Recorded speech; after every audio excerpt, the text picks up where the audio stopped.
When you boot up Valhalla after installing the new patch, you get a small teaser.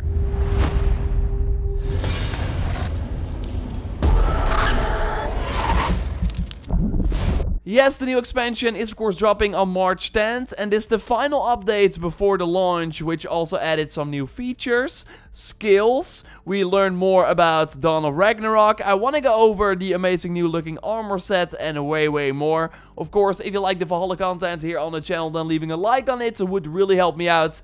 And let's go. But first, the sponsor of this video, the VPN that I use all the time, Surfshark, because browsing the internet with a VPN is crucial to protect your privacy, so no one can see your IP address, and you're also not an easy target for hackers. Don't like the cookie pop-up filters that appear on every website, where you can easily turn them off with the Google Chrome extension that I like to use. And you can also get a safety warning when, for example, going to a website that had a breach or data leak. Using a VPN also lets you watch content that is otherwise not available in your region, easily switch to another location, and you can view way more stuff on Netflix, for example. So totally get Surfshark. I also have a special deal for you, 83% off and 3 extra months for free if you check the link in the video description. Also nice is that the service is available on all your devices. So thanks to Surfshark for sponsoring the video, helps me improve the channel, and now let's get back into it. The patch is not that big, only 3.5 gigs on PS5, while it's a bit bigger on other platforms, as you see right here.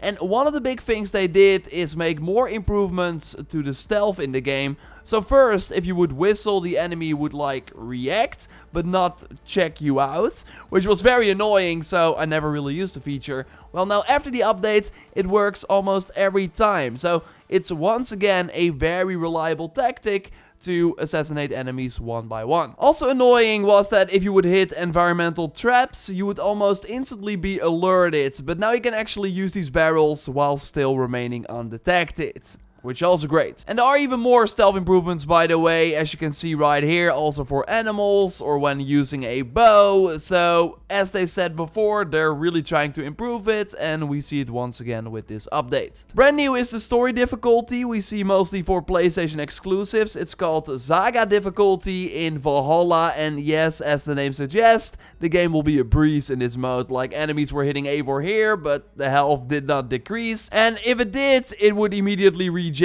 with the Idun's Heart skill. So you're basically unkillable. You also can slash through enemies like it's nothing. They don't scale to your level anymore. And you also have a special story stealth difficulty now to make sneaking way easier. So by turning this on, you have 6 seconds, up from 2 on easy, to escape and not get spotted, or 6 seconds to kill that enemy that sees you with a bow. This is really for if you just want to get to the good parts or are not a skilled player at all, but you still want to experience the story. And I'm personally always for more options, and should be cool for some people jumping in with Dawn of Ragnarok. There will, by the way, also be a free weekend on February 14th till the 28th.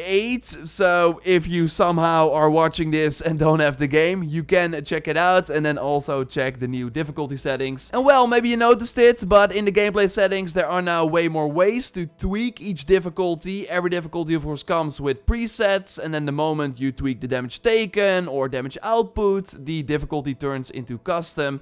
We now actually learned that you deal minus 0.15 damage on Nightmare. So yeah, there's just way more freedom in how you want to play, which again is nice. It's awesome. We got fixes for the brewing storm, which was once again an issue for people, and there are, by the way, way more mission fixes. I will leave a link, of course, to the patch notes in the video description. They also talk about how the hero stats would not update correctly upon equipping the Finland armor. Wasn't an issue for us. When we tried it, it was the same, but maybe we're overlooking something. You can now also use Switch Pro controllers and Stadia controllers when playing the PC version of the game. And maybe you remember these meteors that would just out of nowhere appear, dropping down in England, and then if a player would check it out, they could even loot it for some materials. Well, the patch notes now say that they fixed that meteorites were not being spawned in England, hinting at the fact that we might see them more often now. So totally, if you see one of these meteors, let me know on Discord, JorRaptor.com/Discord, or on one of my social media channels, JorRaptor. But still, and I talked about this on Twitter as well, for like the final big update before the DLC, I was expecting a bit more. I wanted at least like a cool title screen to already hype us up for Dawn of Ragnarok, just like Odyssey and Origins did as well. And in those games we also got free missions to kind of get us in the mood for the content we can expect in the DLC already, but nothing like that in Valhalla. And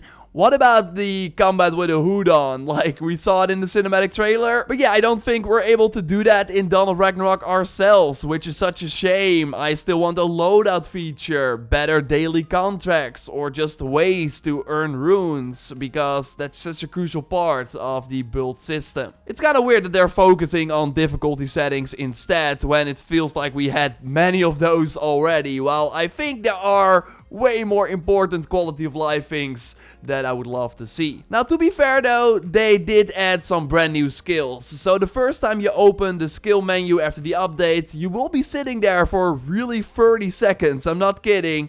To see all the new notes pop up. We got 6 brand new skills with videos of Eivor using them in Svartalfheim. So those count as new Dawn of Ragnarok gameplay bits, right? You can of course nuke some useless skills to immediately get the new ones. There are 60 new notes in total, so that would make the new max power level 536. For comparison, for the Siege of Paris update, we got 36 new notes. So that kind of also indicates that, as we already knew, Dawn of Ragnarok is going to be a lot bigger. And yeah, with them raising the power level cap, the issue where you could not go to 476 is now also fixed. And by the way, overall, I would just wait with farming these skills, because we will get a ton of XP by playing through Dawn of Ragnarok, so no need to rush, although buying a scroll of knowledge here and there might be nice. So I already tried the new skills a bit during the stream, and then I realized that there's a lot to be said about them. They're pretty awesome, so look forward to a video about that very soon.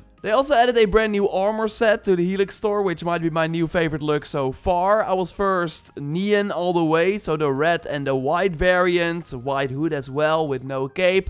But when I switched to the ivory version, I can totally see why people would make a case for this one as well. We see the Year of the Tiger well represented, of course, in the armor with horns on the shoulders too. And this one has the awesome red hood instead of the white one. And overall, using this armor in the settlement feels kinda out of place. Not only because of the style, but also because it just looks way more detailed and better than most other things we had so far. Now, fingers crossed that Dawn of Ragnarok will have the same quality gear. The weapons looked cool in the trailer, but I haven't seen an oh my god armor set yet. The pack also comes with a white tiger, which looks kinda awesome, but nothing too crazy, which kinda weird to say, because first we were already happy to see any other type of mount compared to a horse or wolf.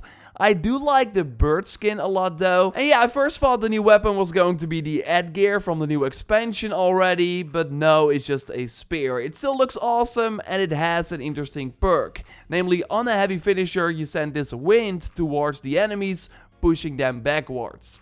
Starting this combo early can of course be nice, and this was really my best example of the weapon. Although what I found is that some enemies will just die from the effect or be dead before you can do the finisher, especially on lower difficulties. Now the bow is way better because this has the wind blast on just a regular shot. It's very satisfying to blast enemies from high points, and it also works when you're just shooting the shield, which is great. But it can also stun enemies for a short time, so create an opening, making combining one shot with this bow with melee really nice. I also had this once where I shot the bow and then the iron would break and the enemy would be instantly dead. The only downside is that there's a cooldown of 15 seconds, but it's still a really good bow, so I hope this one comes at Red Out one day. It will of course be harder to get all the armor pieces. The first set perk is nothing too crazy, and the same for both armors, only the ivory has melee resistance while the neon variant has ranged. And both have the same full set bonus perk, ragnarok, where if you're surrounded by more than 2 enemies, then this wind blast appears when you get hit, blowing everyone away, which can be fun. I already put a bomb on this guy and then it blasts a little further away. You can, of course, once again push people off edges. A parry works, by the way, as well to trigger this. But it can also trigger when enemies hit you with an arrow, so then you quickly have to run towards them to still make the best out of it. Like, overall, I found it more annoying since you can't really control it. And enemies can just also roll out of reach all the time or continue to roll, which was kind of strange. So yes, you will mostly be getting these items for the look. And again, any of these pieces at Reda, or in particular that bow, will be glorious. And we did see the Shinobi items recently at Reda and some steampunk items, so I'm keeping an eye out. I'm having faith. And I'm overall really curious about the year 2 plan, because Dawn of Ragnarok should be the kickoff, and we haven't heard anything about like free content coming afterwards. So keeping an eye out, of course. When we know more, I will be the first to tell you here. We'll also bring you a lot of Dawn of Ragnarok videos. Got a cool one already planned, so that's coming very soon. Also a video about those new skills, and you can already check out our previous video on all the Odin powers we can use in the new expansion. For now though, I will speak to you in the next one. Check out Surfshark in the pinned comment, and I will speak to you soon. Goodbye!